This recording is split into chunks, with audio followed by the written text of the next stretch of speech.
Ang unang sulat ni Pablo kang Timoteo, Kapitulo 1. Gikan ni Pablo, apostol ni Kristo Jesus, tungod sa pagbuot sa Dios nga atong manluluwas ug ni Kristo Jesus nga atong paglaom. Alang kang Timoteo, matuod kong anak sa pagtuo. Ang Dios nga atong Amahan ug si Kristo Jesus nga atong Ginoo maghatag unta kaninyo grasya, kaluoy ug kalinaw. Buot ko nga magpabilin ka sa Efeso ingon sa gihangyo ko kanimo, samtang nagpadulong ako sa Macedonia. Kay didto may pipila ka mga tawo nga nanudlo og mga pagtulon-an nga sayop.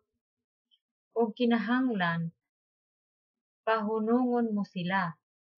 Sultihi sila sa dili na pagtuo ni anang tinumutumo nga mga sugilanon ug tag-as nga mga talaan sa mga ngalan sa katigulangan, kay makahatag lamang kini og higayon sa panaglantugi ug dili makatabang sa laraw sa Dios nga nailhan pinaagi sa pagtuo.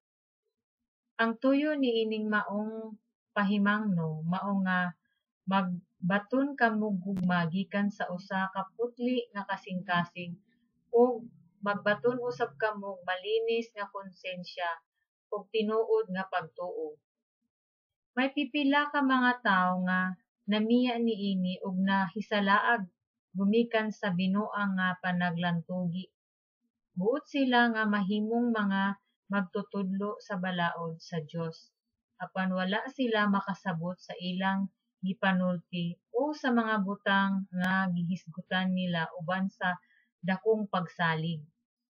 Nahibalo kita nga ang balaod maayo kung gamiton sa hustong paagi, ug angay hinumduman nga ang mga balaod wala himua alang sa mga maayong tawo, kundi alang sa mga malapason ug sa mga kriminal, sa mga walay kahadlok sa Dios, ug sa mga makasasala, sa mga dili Diosnon o dili balaan, sa mga tawo nga nagpatay, sa ilang amahan o inahan, sa mga mamumuno, sa mga makighilawasnon, ug sa mga lalaki nga nakighilawas sa isig ka lalaki, ug sa babay sa isig ka babay, sa mga mamimihag ug tawo, ug sa mga bakakon, ug sa mga nagbuhat sa tanang mga supak sa tinuod nga pagtulon-an.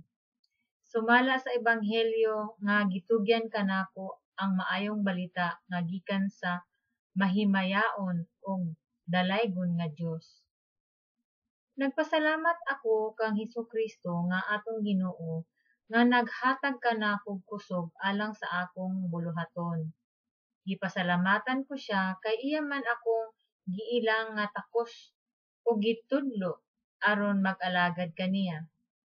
Bisan tuod kaniadto, siya akong gipanamastamasan, gilutos ug gibugal-bugalan. Apan naluoy ang Dios kanako kay dili pa man ako magtutuo ug wala ako masayod sa akong gibuhat. O gibubuan ako sa atong Ginoo sa iyang naghingaping grasya ug gihatagan ako niya og pagtuo ug gugma nga naato diha sa pagkahiusa kang Kristo Jesus. Tinuod ang giingon ug angay dawaton og tuohan sa hingpit nga mianhi si Kristo Jesus sa kalibutan aron pagluwas sa mga makasasala.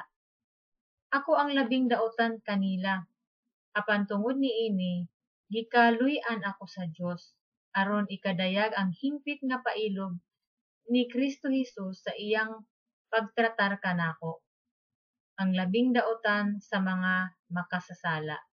Ingon nga panig-ingnan alang sa tanan nga motuo unya kaniya ug makadawat sa kinabuhing dayon.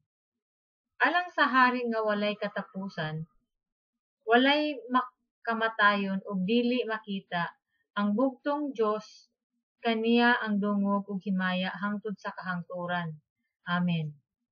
Timoteo, anak ko, gisalig ko kanimo kining subua. Gipasubay kini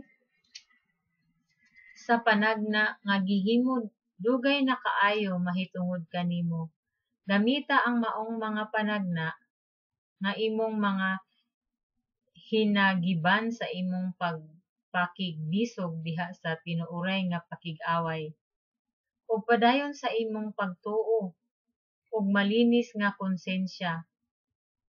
Wala pa matia sa pipila ka tawo ang ilang konsensya ug tungod niini napakyas ang ilang pagtuo.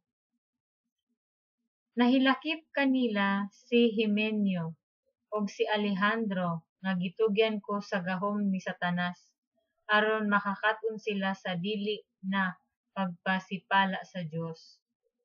Ang unang sulat ni Pablo kang Timoteo, Kapitulo 1.